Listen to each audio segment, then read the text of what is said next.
ഏറ്റവും ഉദാത്തമായ ഗുണങ്ങളിൽ ഒന്നാണ് സ്നേഹം. ഏറ്റവും നല്ല സ്വഭാവ പ്രകൃതി. കേവലം ഇച്ഛാശക്തിയാൽ നയിക്കപ്പെടാത്ത മതമാർഗനിർദ്ദേശങ്ങളാൽ ഉൾക്കൊണ്ടാൽ അതിന് മാധുര്യം വർദ്ധിക്കും.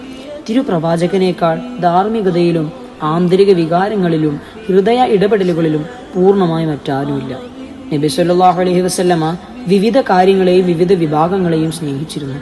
ഈ ലോക ജീവിതത്തിലെ എല്ലാത്തിനും അതിൻ്റെതായ പ്രത്യേക സ്നേഹങ്ങളുണ്ട്. അതിൽ സഹോദരങ്ങൾ, പ്രവൃത്തികൾ, ഭക്ഷണം, വസ്ത്രം, സ്ഥലങ്ങൾ, മറ്റു കാര്യങ്ങൾ എന്നിവ ഉൾപ്പെടുന്നു.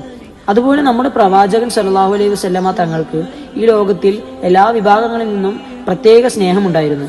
ഇബ്നു ഹജർ റളിയല്ലാഹു അൻഹു പറഞ്ഞു, തിരുനബി സല്ലല്ലാഹു അലൈഹി വസല്ലമ സ്നേഹങ്ങൾ സൂചിപ്പിക്കുന്നത് തന്റെ സന്തത സഹചാരികളെ അറിയിക്കുന്നതിലൂടെയോ സാഹചര്യപരമായ തെളിവുകളിലൂടെയോ ആണ്. തന്റെ പ്രിയപ്പെട്ടവൻ ഇഷ്ടപ്പെടുന്നതിനെ അവൻ സ്നേഹിക്കുകയും തന്റെ പ്രിയപ്പെട്ടവൻ വെറുക്കുന്നതിനെ അവൻ വെറുക്കുകയും ചെയ്യുന്നു. ഇതാണ് ഒരു യഥാർത്ഥ സ്നേഹിയുടെ സ്വഭാവ സവിശേഷതകളിൽ ഒന്ന്.